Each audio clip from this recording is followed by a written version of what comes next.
Welcome to one of the most exciting venues of these 2014 Sochi Olympics. It's Shayba, which means puck, and this ice sledge hockey tournament's into its final 2 days. No medals on the line today, but national pride will fuel Korea and Sweden in this battle for the 7th and 8th spots. Sweden will dig down deep, trying to avoid another 8th place finish as they had in Vancouver. Can they overcome their latest devastating loss, blowing that 2-0 lead in the third period, losing to Italy in overtime? On the other side, Korea's slide has been epic. The tournament's 6th seed started its Sochi experience with a euphoric shootout win over the host Russians, but Korea hasn't managed a win since. I'm Tom Kirkland. I'll be calling the action. Former GB team captain Brent Pope here providing insight and expert analysis. And Korea enters first, and that is their man in goal, Man Ji-Eun-yu, who says, I'm the best goalie in the world. Well, I guess he's got his work cut out for him today to prove that. And unfortunately for the Koreans, they start the tournament so well against Russia. And that's an incredible storyline, really, as we look back to day one. Vanek will be the official today, the Czech official, and Heltman from Poland, and the Norwegian as well. Rivergets, who will be on the line. But that's the incredible story. Happy 50th birthday to Kent Jonsson. He's 50 years young today, the Swedish backup tender. And Korea, though, the only team of these two teams who gets a victory. They get it in extra time in the game-winning shots. And that was really the starting of what we thought was going to be a tremendous tournament, an opportunity to go for the medals as we look at their lineup. And then since they just haven't been able to get their traction and get a real push the way they wanted to, and the way everybody maybe was expecting this tournament was going to shape up. But Nilsson will get the start in goal, though, for Sweden. He's been the man the majority of the way. 84.2% save percentage in Ingvarsson. And the only guy really that the Swedes can count on up front, number 8, Per Kasperi, again, will be heavily leaned upon for the offense. Keep in mind, the sport's Spartan beginnings came at a rehabilitation center in Stockholm, Sweden, some 50 years ago. A resilient and talented group of Swedes, hardly deterred in any way by their physical impairments, wanted to keep playing a sport near and dear to them. So sledge hockey was born, and Brent, obviously, Sweden dominated the early stages of the Paralympic ice sledge hockey history. They won the gold in Lillehammer, and then the bronze back-to-back in Nagano and Salt Lake City, but they have failed to medal since in either the Paralympics or the World Championships. It's been an epic fall. Well, one of the things about Paralympic sport is the supply of athletes to choose from, isn't it? And the Swedes, as they have mentioned, don't necessarily have the same opportunity to select and have the players that are available to the team. They're going through a transitional time right now. They talk about they've got some youthful, maybe less experienced players that will be able to come into this national program in the next couple of years, but it's an interesting point to make. You look at the Canadians, the Americans, the Russians, who have had this stratospheric rise of just their first Paralympic Games and are in the gold medal final, and you look at just some of the history of those nations as to how athletes become available to be able to participate in this competition. Yeah, and boy, ice sledge hockey athletes are really a dominant piece of the Paralympics now. More than 25%, 1/4 of all the Paralympians here in Sochi are involved in this ice sledge hockey tournament. And so the fan base here have been wonderful. In Shayba Arena, they've had 4,000 and 5,000 and loud crowds. And we'll see what happens today, but we expect that both of these teams playing for pride, and you know it's very important for Sweden to come away not in last place. Of course, but even more important possibly for Korea, who host the next Paralympic Games in Pyeongchang. They don't want to lose their last game and finish 8th to go into hosting it as well. So that'll be the storyline in 4 years' time, won't it? That Korea and, Korea, who come in at 8th place. So both these teams want to avoid that last wooden spoon placement. Yeah, and away we go. Boy, the Swedes were looking so good in most of their efforts in the classification round, with Italy leading 2-0 in the third period when the Italians got one and then another, and it just seemed that the ice tipped the other way. But Per Kasperi is one to watch, and he is a goal-scoring machine if they're going to get on the board and both teams have struggled to do that, each with just 4 goals. Kasper has 3 of the 4 for Sweden. There's Nicholas Ingvarsson, number 3, one of the world's top defensemen, getting it out there. Koreans digging along the side. They send it down, and watch number 14 in white. If that is him, Jung is an incredible skater, but back come the Swedes, and it's number 19 with an attempt, and that's Gunnar Fromm. Didn't get much on it. Per Kasper will be all over the ice and had a chance there. The puck ends up going out of the zone.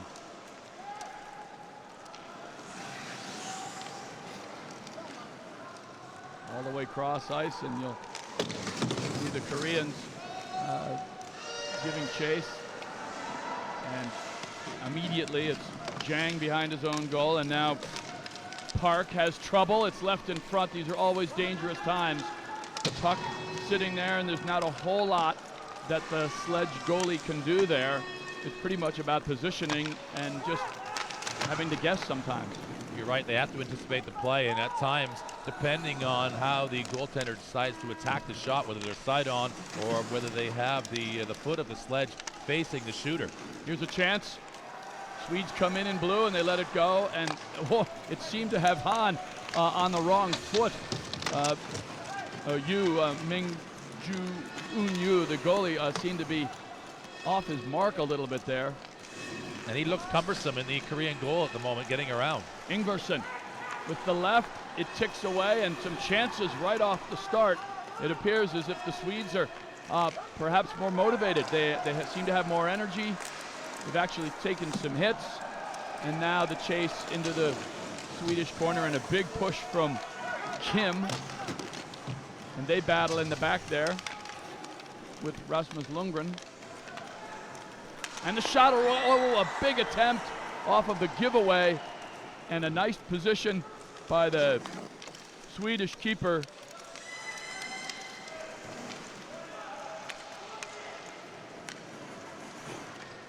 And now there's 14, Jung. Watch him go. Watch him go.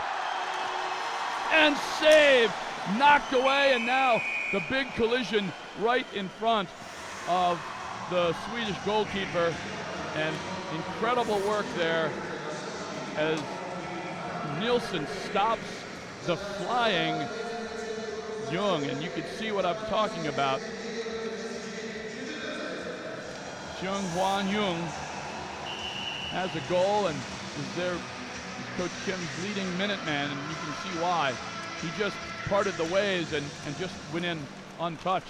Well, he makes a good play off the draw here for another sequence, but you're right, straight in on Nilsson, but again, a chance like that goes right into the body of the goaltender, but then equally he's ready for the rebound. He does well to keep that out because there was pressure not only from his own defense coming back, but obviously the opposition looking for that second chance. Yeah. And I just had finished saying that it appeared the Swedes had more intensity, and then just like that, Jung turns a harmless puck in center ice into a big goal chance that, again, he didn't pick the corner. He went right into the body of Nilsson, and he has been solid in goal for the Swedes in this tournament, and maybe deserves better than he's had. He has had moments of brilliance. He certainly has. He's been great. He's made saves, and not only is it about the amount of saves you make, but it's about the importance of the time that you make saves too, when your team most desperately needs it. And Lundgren has relied heavily on 5 players in his lineup to really carry the day. Ingvarsson is one of them. Kasperi, he's got Gunnar Fromm, who's been getting sort of occasional input from, and as well you look at Rasmus Lundgren on the blue line and Marcus Hjalm, but they really are so few bodies for the Swedish lineup. And a chance, and it looked like it was redirected. Ingvarsson protecting his goalie, and Ulf Nilsson really solid on that one.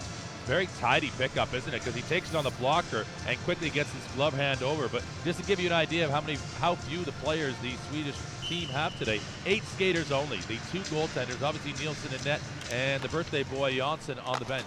Yeah, he will not play unless he comes in at some point in goal. So 8, and most teams are playing 15 and certainly rolling through 12, 10 or 11 or 12 playing a lot. So for the Swedes to just put 8 out, it's going to take yeoman work, but Ingvarsson is used to that. Chances now as the Koreans press the attack. And Ingvarsson circling, and now he's in some trouble. Taken down, and that was an easy call because number 26, Ji-Yoon Kim, just pulled Ingvarsson down, and now it'll be touched up and the penalty call. That was as obvious as it gets. It's one of those things for the Koreans. Their discipline has actually let them down at times in this tournament, as they are the second highest penalty takers behind the Russians.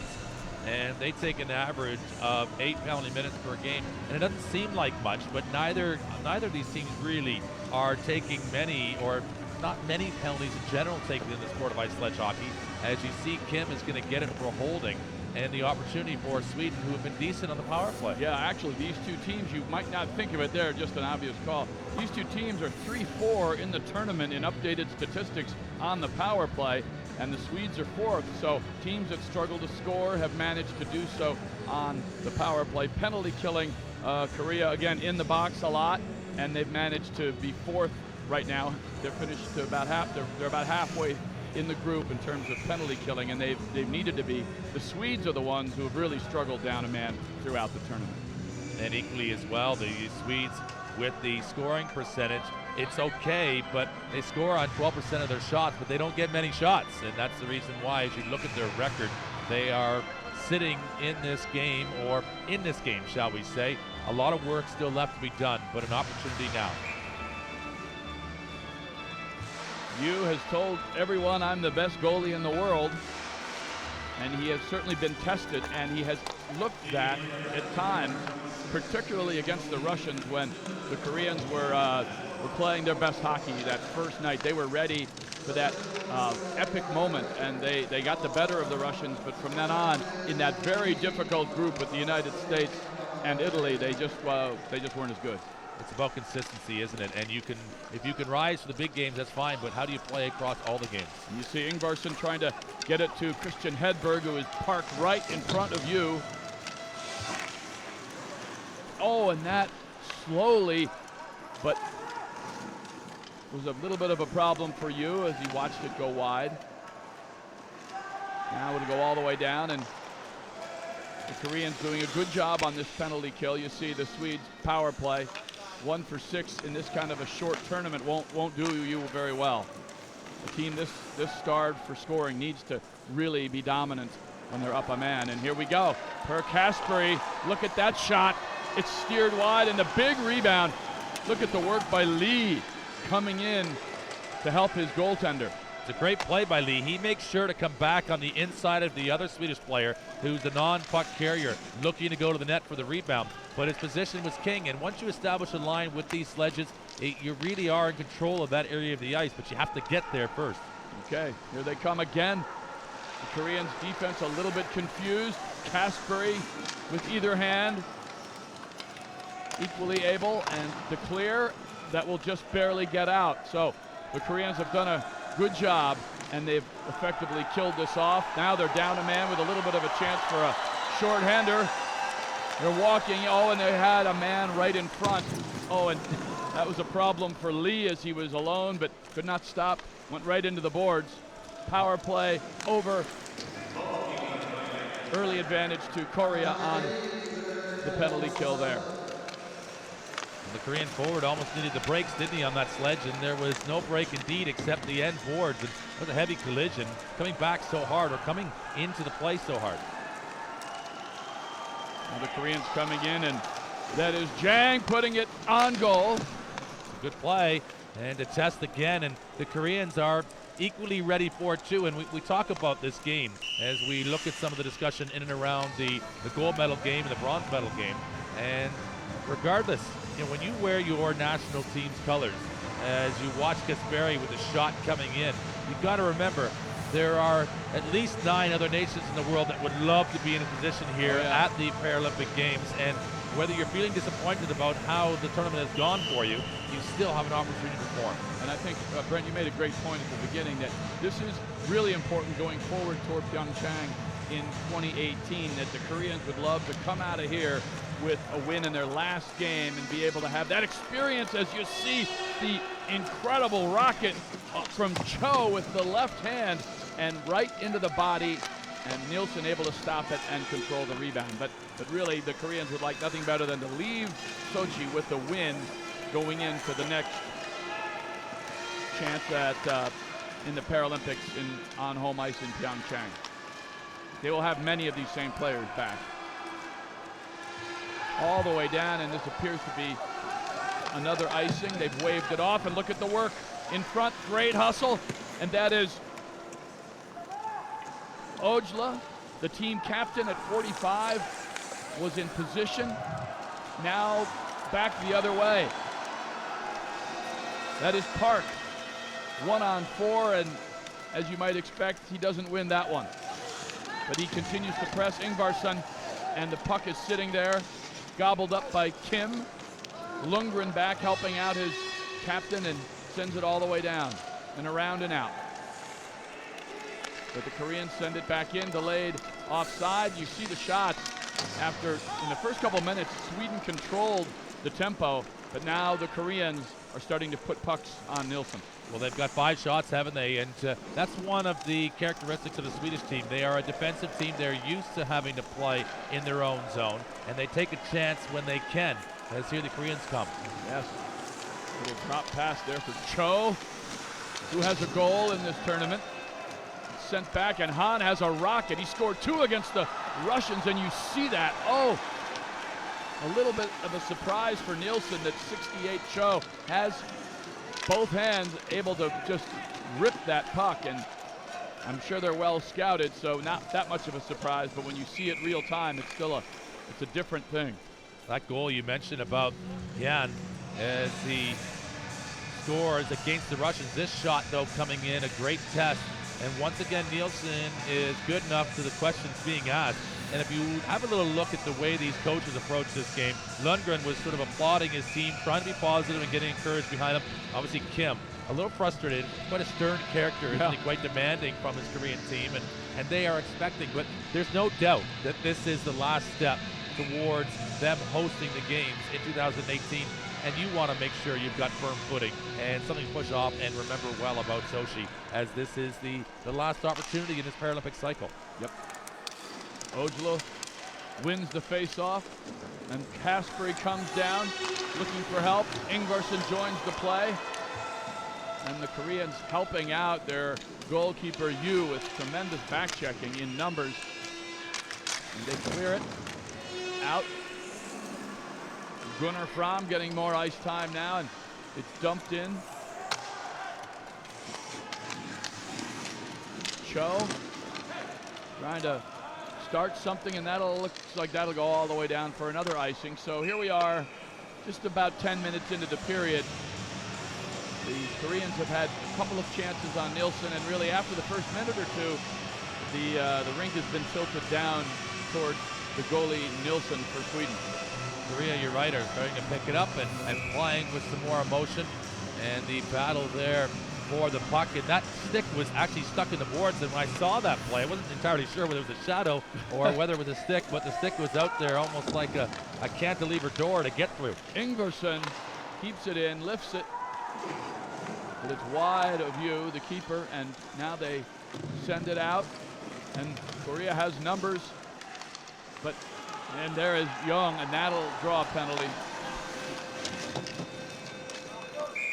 Jung with his speed, it's surprising. I think the Swede was surprised to turn around and see 14 flying by, and it might be Ingvarsson. He seems to be upset. And Ingvarsson, one of the strongest players on the Swedish team, and he and Lundgren playing defense for the majority of this hockey game, and it's going to be a holding call that's coming in.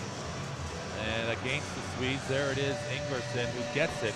And we just look at the ice time so far, as there you see him in the box, and Ingvarsson is 7:57 in this game. He gets the stick in, and this almost sort of can opens. The Korean player gets that stick in the sledge. And that's the thing about these sledges, as once you're on the line that you're taking, you can't sort of obviously lift up past the player, because all he does is bring that sledge in and is able to prevent your forward progression. But it's the extra arm coming in from Ingvarsson there that leads to the penalty. Now the Swedes, this is not their forte. They are second to the bottom, second only to Italy in terms of least efficient penalty kill. And conversely, the Koreans on the power play are number 3. So this is an early break and an early advantage for Korea, who have really enjoyed the better of the play marginally here in the first period. And a chance right away as they come right in. And an opportunity right on goal, and it's in! Dong-Shin Jang coming in from his defensive position, and that was just too easy. It certainly was, and it's right off a face-off win for the Koreans. And the patience as the defense were able to step in and make the most of what was a wide-open opportunity, really. As you see the advancement of the puck coming across as a man backdoor as well, but you see the shot there, and it is perfect from Yang, as Yang just bangs it in the back of the Swedish goal, and Korea grabbed the first goal on the power play. Yeah, I'm sure Nilsson noticed number 27 there, Byung-Suk Cho, who was on the doorstep, and I myself thought that Yang might find it to pass it over to Cho, who was parked, but he just ripped it, maybe surprising Nilsson a little bit, and a perfect shot, just like that. The Koreans on the power play, where they are so good, take the early lead. That will have a big part to play in this one, without doubt, as that first goal proving so pivotal in any team sport, and particularly ice sledge hockey, and in this game where these teams who really need to continue to have the appetite for this performance throughout the entirety of the 45 minutes, and depending on how close they are, depending on how successful they are throughout the course of the game, will determine just their appetite for how hard they want to work. But Perkas Berry right on it now. Yes, and Yang with his first points of the Sochi experience. And look at the opportunity right in front, and oh, you had to be every bit as good as he thinks he is on that one. It's a play by Ingvarsson, the defenseman, and he just was in the penalty box when they were scored against, and this worked out well. Guillaume and a backhand sort of shunting motion from Ingvarsson, but he'll have to step forward for the Swedes to give them. Although he hasn't got a goal, he's got a couple assists. They only have 4 goals in this tournament, and it will be a call to arms for him as a defenseman to step forward, and Lundgren does that sometimes as well. You with the right potty position, keeping that one out. I'm sure Ingvarsson would like to have a little more on it, but that was again a backhand, and it's difficult to really put the most on it. They send it in deep, and here comes Per Kasper, but is he able to dig it away? No, it's controlled. And now Jung over to Han, and the Koreans easily clear and start down the other way, and this will be an icing. They've had a few of those, the Koreans, in the last couple minutes of play. As we look at some Hedberg out there on the ice for Sweden, and he hasn't had a lot of ice time in his tournament, but it's Rakos who's not playing for Sweden today. They normally have 9 skaters, and they just have the 8 as the result. Hedberg, as a Swedish defenseman, broke his spine when he fell from a cliff in 2006, still experiencing pain, but long hours of tough daily physical activity have made it possible for him to enjoy work and family life.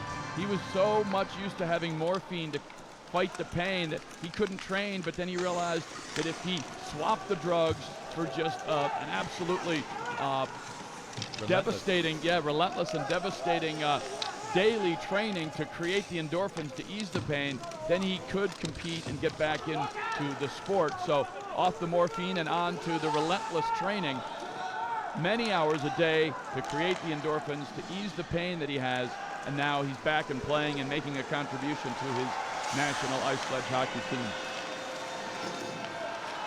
A chance again, and Nilsson gobbles it up. Cho with the right hand, the stick, and again, a lot of time, and there didn't appear to be much checking on him.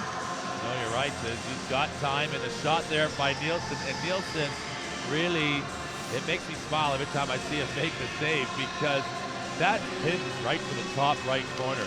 And he again throws the glove up and is so confident in it, and makes sure to take away a chance for the Koreans. And they'll need to just try to maintain the scoreline at 1, the Swedes, to keep it within touch.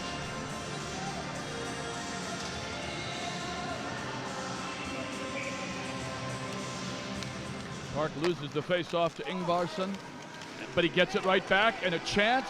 Tries to lob it over Nilsson to no avail, and it's in the corner.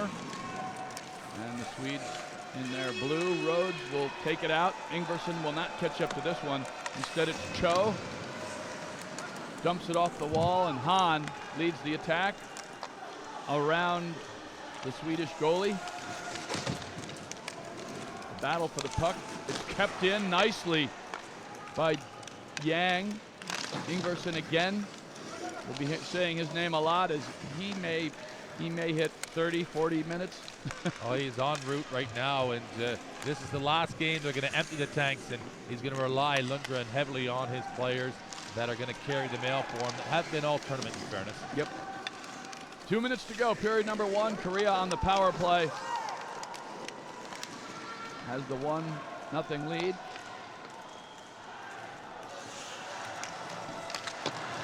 Cho wins the race. It's kept in and now out. And the Koreans have numbers if they maneuver the puck. And he has no opposition as he strolls in. It appeared to be Yang looking for his second. And now a man in front. It's Kim. Now to the corner, and the Swedes trying to get it out. The captain, Ojala. It's obvious that the Koreans have been given the instruction to shoot at sight. As soon as they get a chance, they're trying to get it in. Nice setup, and look at that shot, and it pings off the post. And here's Jung again trying to get another one.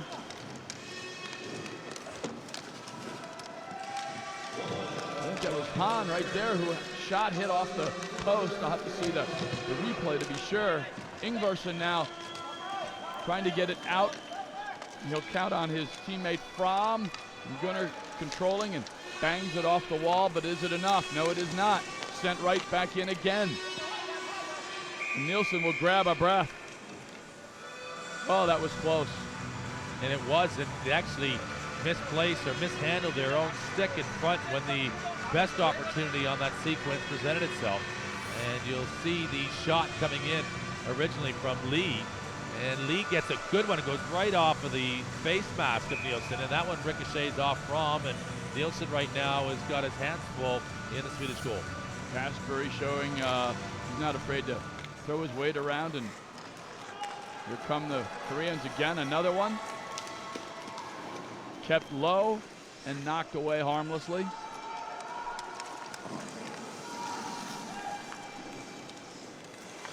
Now Jung, watch him go. And they quickly converge to double team and take it away.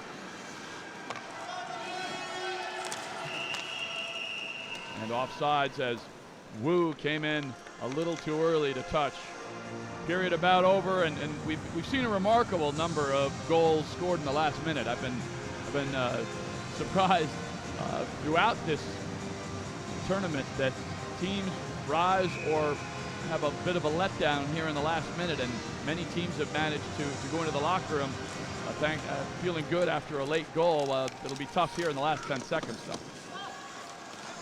Well, the long shots being an option and a tactic in the sport of ice sledge hockey presents that opportunity, as you can take it a shot from a distance and it just creates, and if it doesn't create a scoring chance, at least it does for a rebound, as that will be the end of it. Interesting, though, just to note how the Koreans have had chances to advance the puck amongst themselves and have elected not to really so much in that first 15. They've been shooting as much as they possibly could, shooting at sight, trying to get it in. They've got the one goal to their credit, and maybe a few more passing plays could have presented some better opportunities, but Nilsson's been good in the goal, yes. And Sweden were going to have to keep it tight in order to try and, as we said before, get something from this match, because the Koreans at the moment look the better side, and they look deeper with more depth, obviously, in their lineup. Yep. 10:06 of period number 1. Yang scoring from Cho and Lee on the power play. And you see the goalkeeper Yu making his way to the locker room. Korean fans enjoying what they're seeing so far, trying to head back home with the eyes pointed toward Pyeongchang in 2018, and the next time they will gather and go for Paralympic gold. You think that, looking at the way the Koreans came into this tournament, and they were sixth as a result of qualifying through the Olympic or the Paralympic qualification tournament last year in Torino. They looked good, didn't they? And at times, they have looked decent enough, maybe like the Czechs, where they were maybe possibly strong enough to get into that medal contention in the semifinals. And they need to use this here today to, as you mentioned, just to sort of point as a signpost towards 4 years' time from now when they're going to host it and going to want to compete, obviously, for a medal there.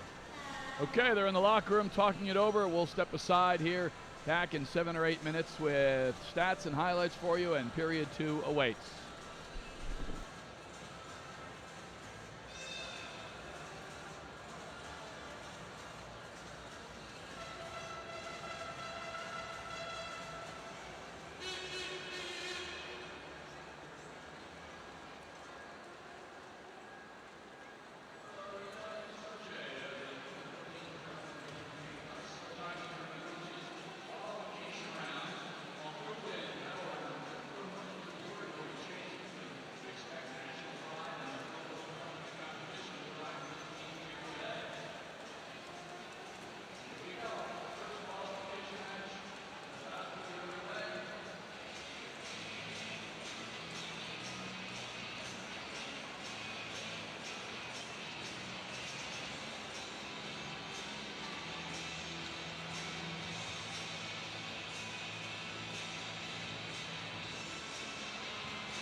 you see some of that 10-shot barrage unleashed on Swedish goaltender Ulf Nilsson. And the Koreans, on the strength of a power play, 10 minutes in, take the 1-0 lead into the first intermission, and now we come out and get ready for the second 15 minutes. And Brent Pope, as we look at this, clearly, if you're Ulf Nilsson, you're wondering about some of the effort in front of you, and there's just 8 players dressed, and the minutes begin to drag, and the Koreans have shown that they have more players putting in more minutes. Jang with the goal. He was great, wasn't it? It was a power play goal off the face-off, and the D-to-D pass to Yang, who had an option, as we were discussing, to the backside. He elected not to take it, and maybe in hindsight, if he doesn't score the goal, maybe that was the better chance to have, the better percentages, as Perkus Berry has done well, but he's on his own up there, really, isn't he? And Rakos has had a good tournament. He's not playing today, so he's got Marcus Köln to work with. But other than that, Sweden haven't got a lot, and they end up going effectively with 5 players, and that's going to run out of steam, particularly here as we're in day 7, and the matches that these teams have played, and this is their 5th match. Yep.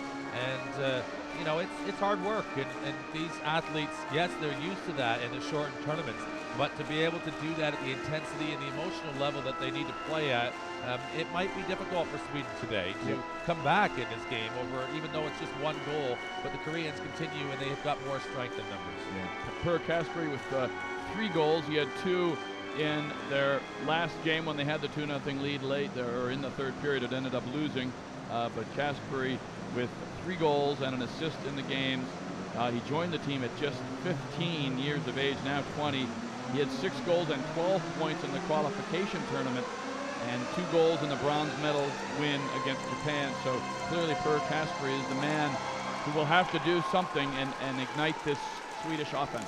And just to show you, as you see Ingvarsson, Japan not here, and they get a silver in Vancouver. And a chance for Kasperi, and it's denied. Han was one of the Korean defenders in the fray there. I believe he came away with it, and look at Jung flying down the left side.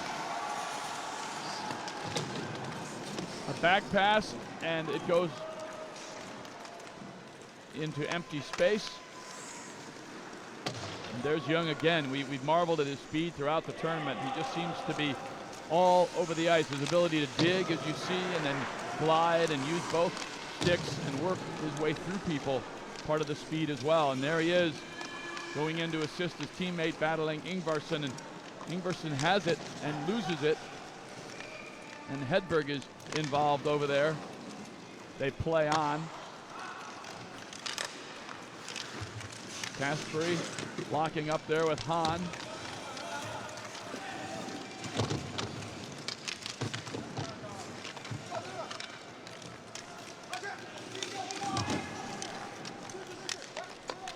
But it is noticeable that each player will have a distinct style in how their technique of getting themselves around the ice, and their skating style, effectively, isn't it? As you talk about the speed of Jung, but he really shows, almost kind of uses those sticks like you would a poles for a cross-country skier. He just got so much power that he gets in each push.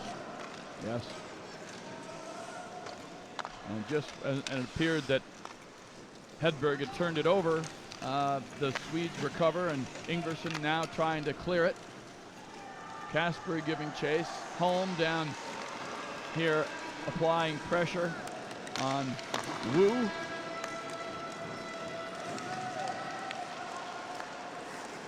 the Koreans having a little bit of a miscommunication in the handoff there. And the dexterity back and forth with the hands being displayed when trying to buy a little extra time for your team to get in position. That will go wide. Touched up by Wu, with the pressure coming from the Swedes too, and a big hit on Wu, who paid a little bit of the price back behind, and he's still being chased there by Holm. Ingvarsson, ever in pursuit, ever on the ice, it seems. There's Rasmus Lundgren. You hear the yelling going on. Somebody wants the puck. And at this point, it's really indiscriminate action back and forth with no big chances, although that's a little tricky bouncer that Ulf Nilsson gobbles up. Really, the first 3 minutes just willy-nilly all over the place. Well, that was a great play, though, by Nilsson. That was almost like a center fielder in baseball coming in on the short hop. Watch this here as he's trying to collect it, and he gets a great reception of it. But there's a contact by the Swedes. In fairness, the Swedes have had themselves probably a pretty frank discussion in their dressing room before coming out for the second period, and they've come out with some more emotion. They know they can't wait until the third period to get themselves moving. They've got to make enough positive momentum offensively, and they need to do it now. Yep. And here's Jung again, a little drop. Sends Cho in, and look at Jung, watch the release, whips it, and he scores!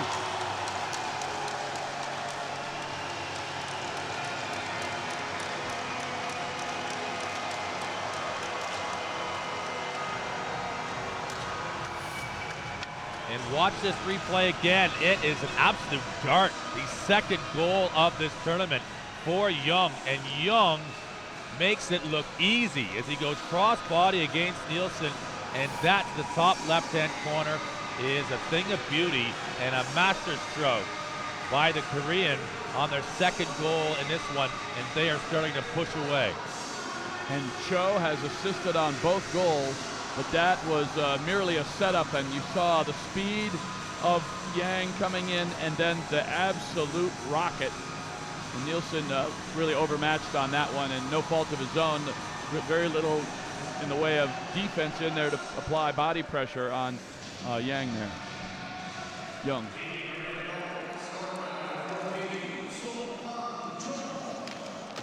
It's exceptional, that play, and just a little bit of space. And also as well the momentum of the movement from Jung coming in gives him the opportunity to also put some extra force on that shot.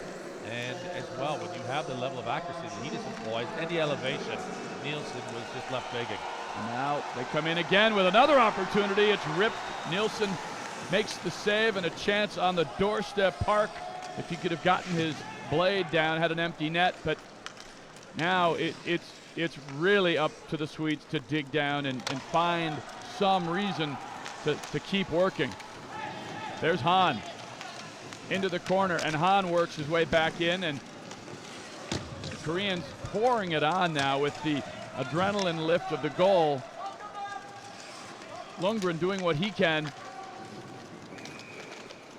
The puck is there to be gobbled up, and right now it's Park who has it and sends it around. Cho, the assist man, and it's fired way wide by Jang. They're just controlling the puck, waiting for the next opportunity. Here's the giveaway. Per Kasperi sends it down, but that'll be easily gobbled up. And then passed on as the Koreans are back in good stead. Look at Ingvarsson, the setup for Kasperi, but a well-played move by Lee back on the defense. He saw Kasperi on his side, and he took him out of the play. Well, Lee, that's the reason he'll be the captain of this side. 3-on-1, a chance, and it is saved. Nilsson looks like he got hurt, but what a save, and that was Jung again. This service from the one side across to the other, and it is tremendous. And we just talk about Lee at the one end defensively. He's the one that provides that passing play across the Swedish goal, and Nilsson shooken up on the play. But so impressive, the captain for Korea, and leading from the front, leading it back defensively, and then there offensively. And Nilsson, good to see him back and upright, but I think whether he gets the sledge or whether the part of the body ends up making contact with his head, and that'll certainly wake you up as Nilsson, who was just beaten a couple moments ago, takes his helmet off to catch a breather and to collect his thoughts, and right now he is a man under pressure. You saw Jang just flying into the play at the last minute, and for all rights, it should have been a goal, but Nilsson standing his ground, deflecting the puck away. They were that close to 3-0. And you can see when Jang gets out there in open ice, it's very difficult to mark him. It is, and that's the key to these first goals in the game. Not only is it obviously the differential on the scoreboard, but it's the momentum it creates and the confidence. And right now the Koreans are really getting their feet underneath them. Almost a break chance, but it's icing, and Han gobbles it up. Holm was ahead and was just a fraction away from having an opportunity to take that in alone on Yu. And Yu is we've forgotten about him. He hasn't been in the picture for many minutes in the Koreans' goal. No, he's had not much to do, and you know, at the moment the Koreans are in total control of this hockey game, and it's just been the 4 shots that Sweden have been able to get in on Yu. Koreans just keeping possession. Han now will control that. And then there's Park helping him out. Ingvarsson alone. And it's flipped out. Cleared, but it's caught up to by Wu. And he'll send it into the corner. But the offside stops play. And there's the captain, Ajla. He collided with Wu, and Fromm was there as well. Everybody's okay. Good to see Ajla and Fromm out on the ice, because at least that's a little bit of respite for these 5 players who play the majority of the game. And Ajla and Fromm generally aren't. Fromm is on this unit of the top line, generally with Kasperi out there and Marcus Gaume, but they'll need it because it's a long ways from over this one. But if they continue to only have those players on the ice, it's only a matter of time. But for me, the way this game is summed up can be summed up in one play. Ingvarsson comes across the offensive line. He's looking to lay it off to Kasperi going in offensively. But the play again by the captain, and the way he comes back into that one, Young-Kwang Lee for Korea, defensively and then offensively. That shift really sums up the Koreans' performance so far. Yes, and here they come again. 4-on-3. And look at the shot attempt, and it goes right into the mitt as Jung-Ho Jang wanted some. We've talked about the velocity of some of the shooting of these players, that they can get it upwards of 80 miles an hour. As you watch this advancement here, and Nilsson to come across to lay down, that's a tremendous save. That is world class. As he's falling to the one side to bring the glove with him across his body and to trap it and to control it, Nilsson is keeping his focus.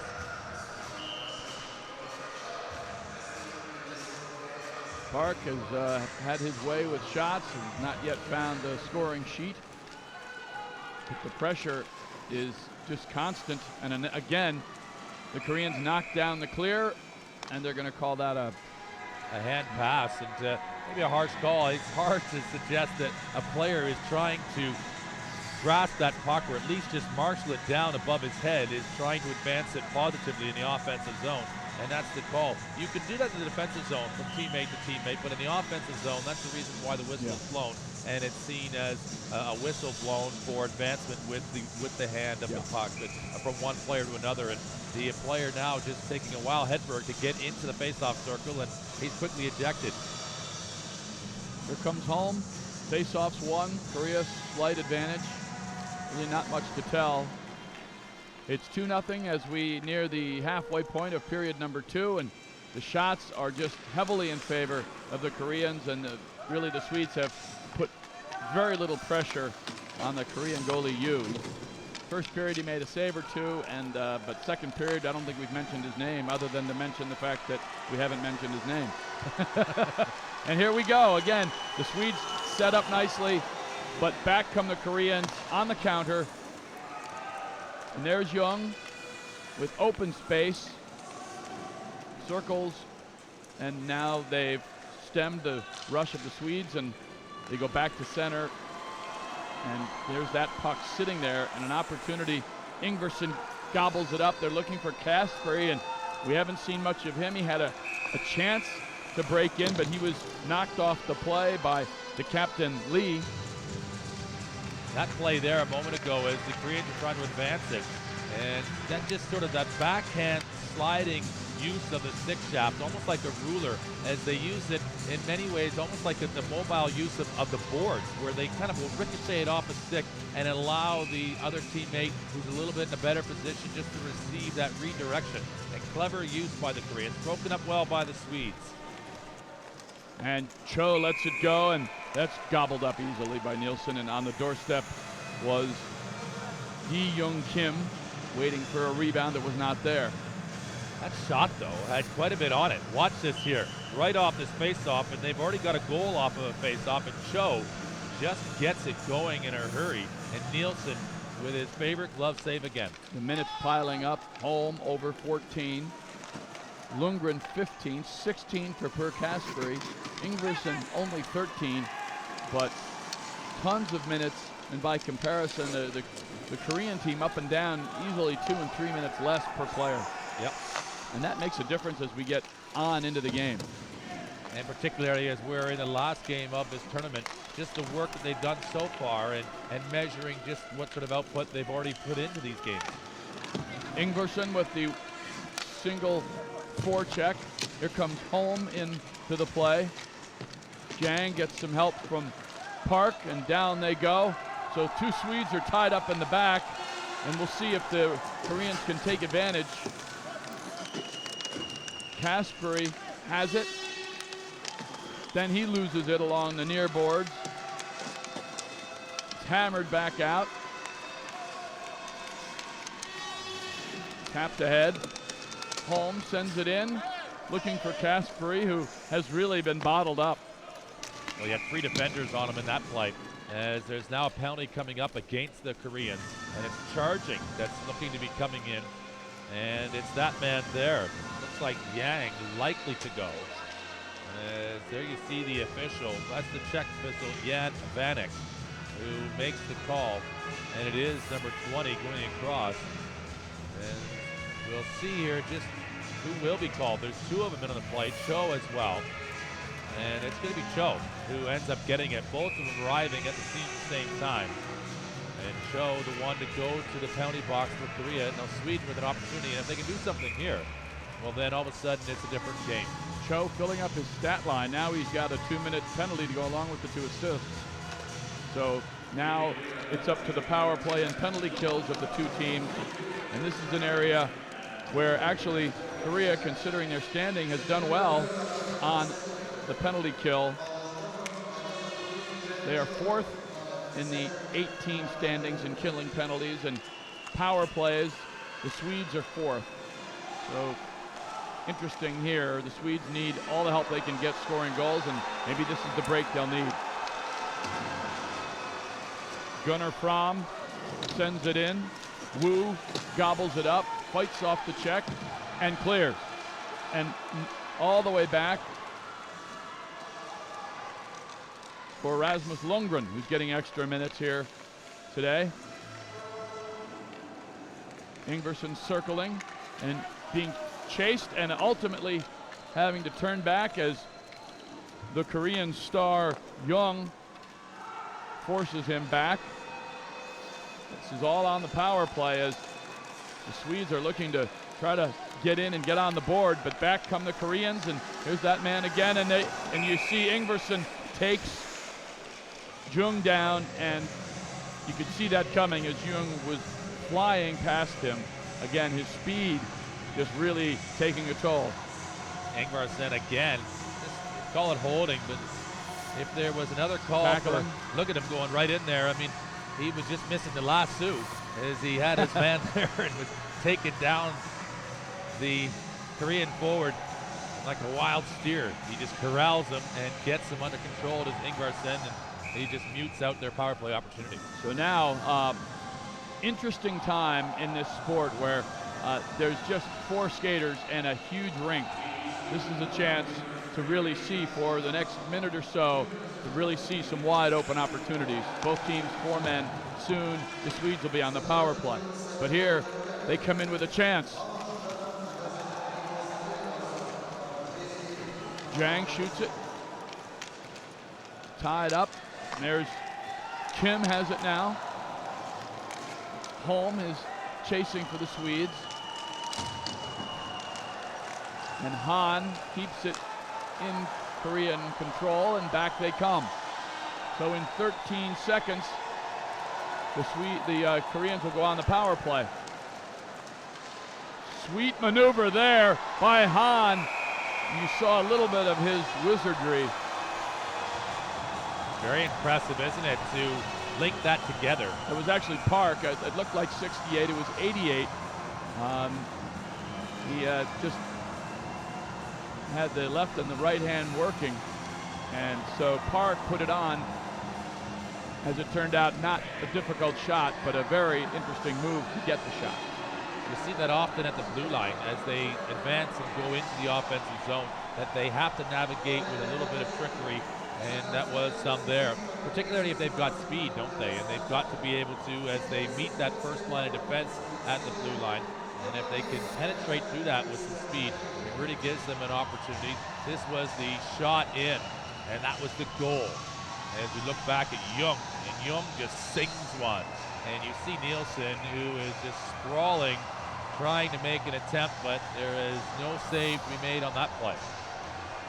That was the second goal of the game. 2 assists for Cho, and the second goal in the tournament for Jung.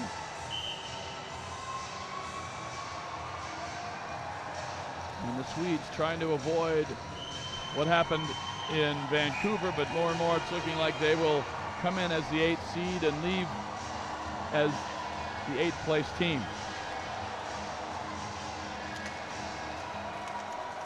And the shot unleashed high over Nilsson, and now the power play for a minute for Korea, and they're set up very well.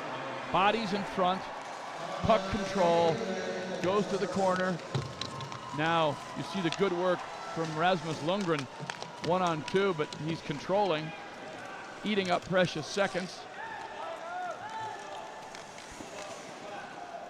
And now back to near the blue line, and as the Swedes reconfigure, the Koreans also taking a look at what they have, and that is Jung controlling. He'll come around and take it right in front and lift it in a difficult angle, and it goes well wide, but they retain possession. Still 20 seconds on their power play. The spin around, Captain Lee has it now, and they're set up very well, and the shot is weak, steered aside. As the penalty winds down, the Swedes will be even strength in just a minute if they can survive it. And all the way in, and there goes the rocket shot, and again Nilsson gives up the body and stops that one as Jang thought he had one ticketed. Great development here across the blue line, and we've already seen this as it's kind of a set play. As another chance here for Jung on the near side, he goes right across the face of goal, and he probably could have beat Nilsson there, even though he was in tight. He just couldn't get it directly on the net, as up and over that glove he'd had to go, but the trajectory of the shot, and depending how close you are, Nilsson does so well to smother those shots. Yeah. And on that last attempt, the Koreans had 2 skaters just coming in just seconds later that might have blocked the view of Nilsson, but they couldn't get there in time, and he had to save. So we're even strength now after power plays for both teams. Under 3 minutes to go. You see Jang and Ingvarsson batting away at each other. And the whistle. We saw the frustration of the Koreans in that playoff game as they took on the Czechs, and they ended up losing that match 2-0. But by the end, some of the indiscipline starting to show, and right now the Swedes got to be getting a little bit frustrated as well, as they can't seem to get much going offensively, and they do start to end up jousting against each other, particularly in those high competition areas. Into the corner. That's controlled by Wu, wraps it around and out. And you see Rasmus Lundgren doing the hard work to gather and get it to the corner, and the Swedes looking well set up now. Ingvarsson, they're always looking for Per Kasper. We haven't really seen him involved in the play much, and that will make it difficult for this team to be offensive minded without their best offensive player if he's not able to get free. Effectively, the Koreans have been throwing a blanket over Per Kasperi, and they're allowed to. because they haven't necessarily got anybody else to threaten. So they don't have to respect the opposing players. They know that for Tesfaye, whether he's going to score it, the puck is going to go through him. And the chance as they get it out now, bodies. It's 2-on-1 right in front, and oh, he skated past it. Seung-Hwan Jung had it right there, but he could not control it. Maybe the inexperience of a non-goal scorer there. The advancement of the puck is the key, isn't it? And being able to control it. Here they go again. The rifle shot, and you see that man, number 10, Cho, with 2 assists. Oh, that's Dong-Shin Jang, actually. He was thinking goal and fired it right into Nilsson, who did a wonderful job cutting down the angle. And this is Seung-Hwan Jung, who came in and just again could not control. Well, even though these players use the sticks on both arms, both hands equally, they aren't necessarily equally strong in handling the puck both sides. They use, obviously, to propel with using the picks of the ice, but it's handling it and being comfortable on those both sides as well. And the time taken to line it up, and it goes outside the net. But again, the Koreans just dominating the region of play here. It's in the Swedes' end throughout this period. We haven't seen the Korean goalie Yu in quite some time, as that attempt goes harmlessly, slowly through the Swedish goal mouth. 19-4 now. And they're in front and having their way, and that hit Nilsson right in the helmet. The referee will ask him if he's okay. And he lets play continue, and we've seen that where the play has been called right away, but again, it's the discretion of the referee. He skated right in, and you see it, the conversation he had, and another chance. Jung trying to set up his teammate now. Ingvarsson trying to get it out of there. It's 20 shots to 4 now. And it's amazing that the Swedes are still even in this hockey game. We saw it get away from them in the 10-1 loss to Canada when it was like this, only the puck was going in. Full credit to Nilsson as the period comes to an end. It could easily be 4 or 5-0. Without a doubt, and he's doing his job there in the Swedish goal. He's given his team an opportunity if they come up with something. And they had the lead of 2-0 and then let it up to the Italians in their playoff game. Whether or not they've got a trick in store to be able to do that and come back against the Koreans as they sit 2-0 down, well, only the third period will tell. They don't, as we have said a number of times, have that depth and that strength in numbers, and I just wonder whether or not that will finally be the nail in their coffin in this particular tournament, because you just can't expect to be able to compete against the best in the world. And we talk about the other nations that play the sport of ice sledge hockey. There's 17 countries around the world that play in it, so there's 9 other nations that would love to be here, and both of these teams competing still amongst the top half of the teams that play ice sledge hockey around the world, regardless of maybe being disappointed that they're here in the 7th, 8th game. You still want to win your last game. No doubt, and particularly for Korea as they point toward Pyeongchang and the 2018 Paralympic celebration there. They would like nothing better than to feed off of this win in Sochi and bookend their Sochi experience with a stunning upset win over the Russians in a shootout to start the tournament, and then in a game playing for just pride to come away with a win over Sweden. But there's a period left, and 2 is not that many. We'll see what happens as we rejoin you in a few minutes.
Korea led out by their goalkeeper, Man Ji-Eun-yu. In case you had forgotten, he had no activity as the Koreans outshot the Swedes 11-0 in the second period, scoring early on the goal by Jung right there to make it 2-0. In the tournament, you see 4 games, 15 shots, couple goals, couple of assists. Clearly their best player, although he's had help from the likes of Han, who had 2 goals in the big win over Russia. And Per Kasperry for the tournament, 3 goals, 19 shots, but really has the story here for the Swedes is they have to find a way to get Per loose because the Koreans are bottling him up nicely. They are. They're all over him, and he's just not able to find any room as the defenders can overcompensate against him because they don't necessarily have to man-mark the opposition players. And as I've said before, he's a little bit on an island, is Per Kasperry. And as a result of no shots in that second period for Sweden, our man Yu, he's difficulty having proof that he is the best goaltender in the world as he's self-proclaimed. He's had no action in which to face, so maybe that is the best way to be the best when you don't have any shots against you. We didn't see him at all. We discussed him in the second period, but we didn't see him because literally the ice was tilted down in the Swedish zone almost the entire period, and there is the Korean goalie, proof that he is in goal. 39-year-old Yu, who has been impressive when he's been called in many moments in this tournament. As we get ready to start period number 3 in a tall task, facing the Swedes who need 2 to force overtime. Hedberg and Lee on the face-off, and Ingvarsson has it. And puck control for the Swedes, and it's sent down and around the back of Yu. There he is. And the Koreans, a chance early for the Swedes as the Koreans mishandle it briefly, and then it's just that quickly sent out, but it'll be back for a face-off 30 seconds in. Well, the blue jerseys for Sweden haven't proved any more lucky today. This is the first time they're actually wearing their blue and gold as opposed to their gold and blue. And a face-off now back in the Korean end zone, but no more luck, unfortunately, offensively. They're going to need to have a play just really out of nothing because, as you say, no shots in that second period. And how do you build some offensive momentum on the back of that? Well, it's going to need to be an individual play of brilliance by one of these Swedish players. Ingvarsson is giving everything he can, as always, and sends it down, looking for Rasmus Lundgren. But back comes that man Jung, lets it go, and it's denied. Big save. Is it ever? That's a tremendous save with a blocker. The way it was just being shot so close to the ice and perfectly angled. And again, it's just the men in white reloading as Wu tangled up with a couple of Swedes, and now the Swedes are sending everybody. 4 men in the zone as they've decided that this is their chance. Pour it on, send bodies in. Per Kasperry just absolutely lost up in that play, and back comes Park, who took a shoulder. And offside, it was a substitution, and maybe, I think it's just an offside. The official lines it right on it, and as they come into the offensive zone, the substitution, as you watch this play again, but that was just ping for the bottom left corner, and that's not an easy save to make because Nilsson's got to almost effectively fall to his right to make sure that he's able to get to the puck, but in falling, you're not totally in balance, so are you, to be able to make sure that you get a blocker precisely in front of that puck traveling right towards the bottom part of goal. Jung has been really on fire with 5 shots on goal. I believe that was his 6th, and the 1 goal, but and many good chances that have had to be saved. So the Nilsson is positioned here as potentially the 8th place team. He really has been outstanding as in the goal throughout the entirety of this tournament, and he's got very respectable numbers. Yeah. But when your team can't score goals, it's going to be very difficult to advance. But coming in, I mean, the Koreans had only scored 4 as well, so. But they are clearly in control of this game. with possession, with shots on goal, and obviously the goals as well. And they lose it at the blue line, and that was Ingvarsson knocked off the puck. Back come the Koreans with numbers. It's a 2-on-1 now, except they were offside. Frustrating for the Koreans to get that partial opportunity, and there you see, looking on, Ikwon Kim, who's thinking, well, I could have done better with that. And that often, when teams are going offside and they haven't gotten the continuity offensively on their attack, it's very frustrating for the coach because, well, you can't do anything about it, can you? Other than hope your team is focused and alert and not over-anticipating the play. And the face-off, a little bit of indecision. Will go back here to center ice. It'll be Marcus Holm in there against the Korean captain Jung Kyung Lee, and the puck near boards. Same story, it's the Koreans in possession. And here we go again. Now lugging it in. Stolen by Ingvarsson. And he brings it all the way around. Nicely maneuvered. Looking for his teammate, the captain Peter Ojala, but again unable to connect. They have had a little bit more of the puck possession, but now the fumble, and now here comes that man Jung again, trying to get something going. All the way around, ridden off the play, nicely done. There, great bit of work from the Swedish defense. Back to Jung again, and it's right in front. Just misses the side, and Jung coming around again. Hands it off behind. Trying to get it back. There's Lee giving chase, and they're set up nicely again all the way through and off the outside of the goal. And now Cho has it, and Han cannot catch up, and the Swedes break out, but not for long. Back comes Jung. And now he'll pick it up again. Going right through Gunnar Fromm. And the intercept, an opportunity right in front. He shoots, and save made. Oh my goodness, Nilsson has been spectacular. And you can see that was Park, number 88, just wondering what it will take. That's an incredible save from Nilsson as he is one-on-one with the attacking Korean player. And if we look back to the semi-final in day number 6, and we look at Corbin Watson, the Canadian goaltender, and he had 3 goals conceded on 5 shots against the Americans. You have to really put Nilsson's performance up here, as I mentioned, at a higher level than maybe his team is performing and competing here for 7th place. Because this is a world-class save. Parker's right in. And he's got an opportunity to go any which way he wants to on Nilsson. And Nilsson anticipates it, he commits to it, but equally maybe Park just gets rid of it a little too early as the Swedish defenders come back to try and support Nilsson. This is a shot that goes off the side of the net. And although the Koreans were doing well in behind to create some speed of movement behind Nilsson, trying to come out and around, and there you see the actual pick on the heel of the goaltending stick. They use that to propel themselves, so not only is it there to deflect away any plays on the ice, it's actually got a pick on it as well to move them, and you'll just see it on the base of the heel of the goal stick, and they use everything they can to try to get themselves around this ice.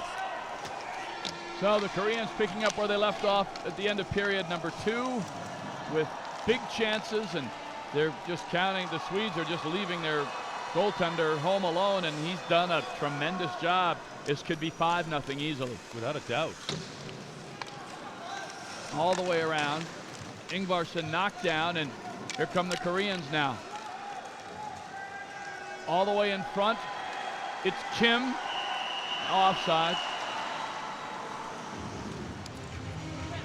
And you get a little bit of a sense from the Koreans right now that they would all like maybe a goal before they leave this tournament. I think everybody wants some. They want a piece of the pie, and rather than maybe just making positive play and continue to play a team game, they're looking maybe to either pad stats or at least have some stats, and it's a little bit of a shame for them.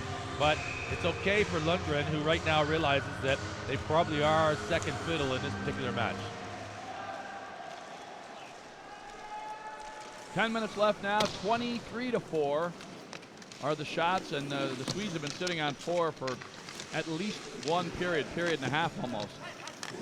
Per Kasperry now mentioned on the big hit. Not really where the Coach Lundgren wants him, using the body. They want the puck in his hands. I don't know if he's a little bit injured or what, but it's been remarkable that he has not been part of the offense as Yu finally faces a shot and handles it easily. Kasperry has it in his sledge and trying to maneuver out. And there Choke clears it. And now the race, and this is, could it be that man again? It's Jung, and a stop, a miraculous save.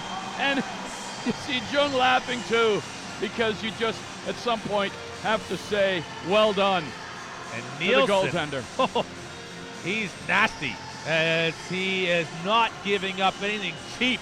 And there you see Jung says, my goodness, I've got you beat dead to rights, and I should be able to score a goal. And Nilsson, again, defiant for the Swedes, and totally focused right to the end. It's great to see.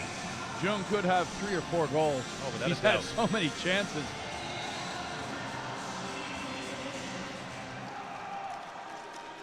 Now 7 shots on goal for him alone, and at least 4 or 5 excellent chances. And Ingvarsson using that stick. And at this point, 2-0 is not insurmountable, but the Koreans have just dominated with the shots and with possession and with, you know, owning the regional control. They've no doubt have had territory, and more than that, they've just been able to mute out any of the approach from the Swedes. As Kasperry just gets the puck taken off him. Ingvarsson is coming in there as well, but they're just a long ways from really creating anything threatening. They lob it in with the left hand, and that is Wu wrapping it around. And a couple of the Swedes are bottled up. There, Ingvarsson and Ojala going up with Jang, one of the Koreans involved. And at this point, you wonder what's going through Per Kasperry's head. I mean, at 20, he will be involved. Certainly, he'll be a big part of their effort should they make it back to Pyeongchang. He certainly will be. I mean, he's their top player, really, other than Ingvarsson, obviously on the blue line. And you look at the bench there for Sweden. They had Stefan Olsson on there as well, number 4, who hasn't had any time on the ice today. And Sweden, who are a nation, a very proud nation in ice hockey and obviously in ice sledge hockey. They are the inventors of the sport. Yep. They just are not giving an opportunity to players they don't feel that are quite ready yet. And it's understandable, but how difficult it is for those that are having to take all of this ice time. Kasperry with the pass. And now the pursuit as Jang wins it and sends it out. Kasperry gets it back, and it's sent in. Christian Hedberg trying to get them going. Kasperry takes the body and gets the puck. Good work there. Right in front, the setup, and it's cleared. Is it? Yes. Good work as Ingvarsson was tied up, and the Korean defense got it away, and now it's 3-0, if you can believe that. Look out for Cho in front, and it goes Saad Cho. Oh, and look at that. They had so many choices, and they picked the wrong one. They were spoiled for choice at the goal-scoring buffet, and they didn't know exactly which one they needed at the right time, and they were looking for dessert before they had their appetizer. Kasperry trying to get it. Ingvarsson walking in and tried to pick the short corner. And I think he went off the bar of that play. I agree. You go end to end again. At last break, it was 3-0 and maybe 4-1 trailing. And it's almost comical, really, how Nilsson has been able to keep the scoreline close. Up and over you, and then the rebound bounces right there, but great work on the back check by his players in front of him. Jang saving it, and another chance there, as that was Rasmus Lundgren with the bid right in front. Not much on it, but they'll take it from Kasperry, and now for the first time some possession. And this is a final push, isn't it, from Sweden, trying to get on the board and see if they can't get themselves in this game with well, getting that goal, but they take every player forward and they leave it 3-on-0 against, and it's incredible that Nilsson did his job to keep the scoreline at 2. Yes, they've decided to just throw everybody in and see if the Koreans can take advantage, and they have not been able to. You see the captain Lee doing war in the corner. Ingvarsson 1-on-2, and Ingvarsson comes away with it. Nice work there. And now right in front, Jang wrapping it around, and now it's Park with it, and the shot in front. And again, Nilsson is perfectly positioned. It's the sub-story for this one, without a doubt. Forget the 7th, 8th position. I want to see whether or not Nilsson can keep the scoreline like it is. He's been phenomenal. Ingvarsson now, look at the shots. It's just been that way. 25-5. And many of those 25, I'd say 10 were really good goal chances. And here they come again. The chance, the shot, not able to really materialize into anything as they had the numbers. But as you mentioned, they've had a buffet of choices on the way in, and lately they just not seem to be able to put passes together. But then when they have, Nilsson has denied them, so maybe they're trying to be a little bit too perfect. I mean, this is amazing that it's 2-0. It's an incredible accomplishment really for Nilsson, and almost a little bit of a victory for him at the end. Yep. And some reward, at least for everybody to be probably speaking about his performance here now. And maybe the story of Sweden not being able to get a goal, well, that kind of is secondary to the fact that he's been able to keep it respectable, the final scoreline. Yeah, his 50th birthday present to his backup, Janssen, has been to deny and not give Janssen a chance to get in because Nilsson's been so good. Happy birthday, I'm going to stay in goal and you can watch. Janssen seems delighted though, and he's enjoyed it. They're both not necessarily on the early stages of their 50. career. Kent Johnson turned 50 today. And if we look at the, as well, 49 is Nilsson. And neither of them spring chickens. And that says to you, Meng Young Yu, that at 39, you got another good 10 years left in you. And you see, at 49, if you're doing this and you're as quick and as sharp and you see the rink so well, I mean, what a credit. And that might have been, that bid by Ingvarsson to beat you might have hit the top of the frame. I think it did. Ingvarsson generally selects to go to the left-hand side, but left-hand side would have created a more acute angle than what he had. He went to the right hand, he was quick to shoot it, and Yu across, but it was going to come down to the placement of the shot. And the placement of the shot from Ingvarsson, I think, goes off the bar and out. Nilsson, though, that's special. It really is. You know, it's one of those types of performances that will be remembered well from these games. No doubt about that. He has been in a 7-8 battle, you know, where it's mostly pride, and he has been just absolutely spectacular in a 2-0 game that could be 6 or 7. And the Koreans continue to pound on the forecheck. There's Jung again, controlling, getting it to his teammate. And it's in front and bounces out harmlessly, but again, they control in the corner and around the side. Here's Jang giving it back, and you see Ojala, the captain, tie it up all the way across. The setup there now, and the rip. One of these has got to go in, but Nilsson will not allow it. He comes out of his net to stop that attempt. And another one. It's a shooting gallery, and they just can't beat him. And again, this time, Jung will walk in, set up his man, another attempt wide. I mean, at some point, you have to wonder about the effort of his defense. Where are they? Well, they're going to nickname this when you can't score goals. You've just been Nilsson. Yes. He's just doing the job again. They missed that last one, though. It went wide. Right in front of another one. Denied. Oh, and 27 Cho was right on the doorstep and didn't see it. That was past Nilsson, but slid wide. Well, he has luck on his side right now, doesn't he? As not only is he playing well, but you got to be good to be lucky and lucky to be good. And a team penalty now coming up as called by the Czech official. And Kim looking on, and he can hardly believe it. Doesn't give a lot of emotion. I'm not seeing him smile in this tournament. And maybe a little bit of a whisper of one there, but he'll be frustrated a little bit as Ojala, the captain for Sweden, will head to the penalty box.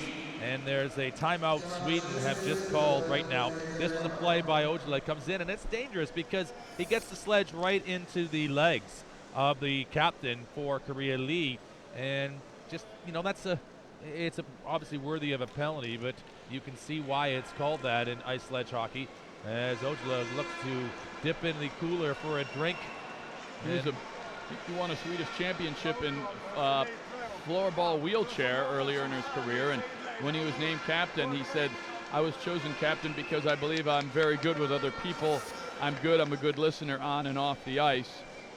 And his effort has been there, and you see the save. 27 shots, that's the 27th. And it's good to be lucky and lucky to be good, too. Exactly. Well, you see he gets the glove on it there. It wasn't like it just went off his sledge. And look at you. I mean, that's comical. He's been known to have a sense of humor and laying down on the job, and really, there's been nothing for him to do. No, now he's just sitting there laying in the net like it's a hammock, and all he's missing is some rays of sunshine. So we're into the last minutes and a power play now for Korea. They've already scored once on the power play. And they come in as the number 3 power play team in this tournament. So that is not good news for Mr. Nilsson, but maybe it doesn't matter. Maybe he's seeing the puck so big that he'll be able to stop it. And now the clear all the way down and a little bit of a chase. Here as we hit near 2 minutes in the game, and Per Kaspery doing some deep fact checking on the penalty kill, and now they control.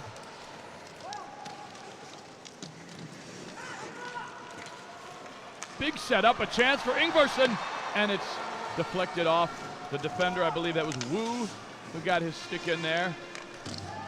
Now Park controlling, sending it all the way back, and now the Koreans will line up. And here we go again as they come in to the zone and they come away with it. They have numbers. There's another chance right in front, and guess what? That's save number 28, or shot number 28, and he stopped 26 of them. Mentally tough approach from the Swedes, still on the penalty kill late in this game. They're trying to intercept this inwards pass, and again another good chance, and Nilsson right there to make the save.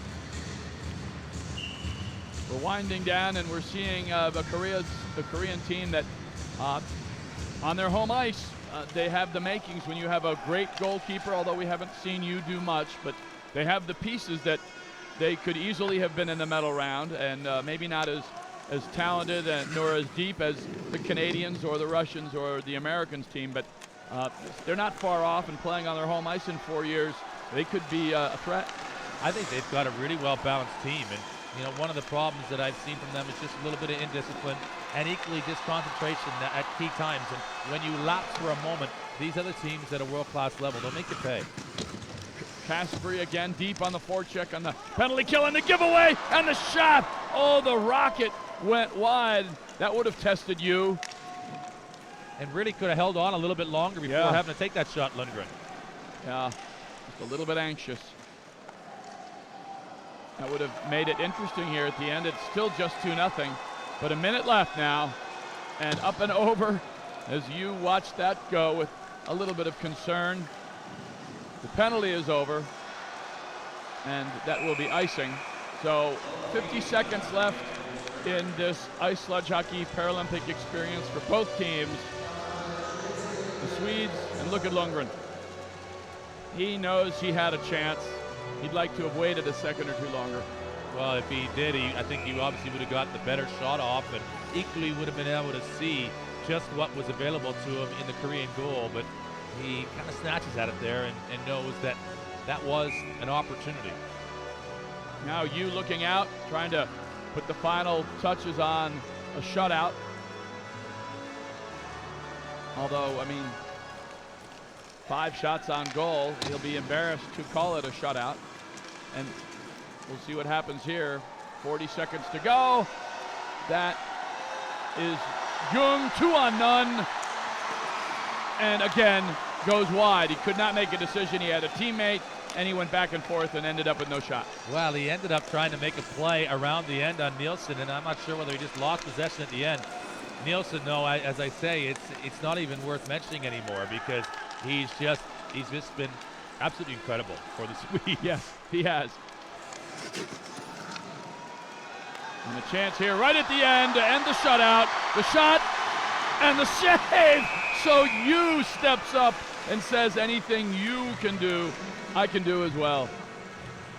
Very true, and you're right. That's the problem for goaltending. Not only when you make the statement that you're the best goaltender in the world, unless you get some action, you don't get a chance to prove it. And then sometimes you don't want a lot of action because, well, it's obviously the stats speak for itself. And Lundgren looking on, and Hjalm, who has scored in these games, puts it into the body. But again, positioning is king, and you in right place at the right time.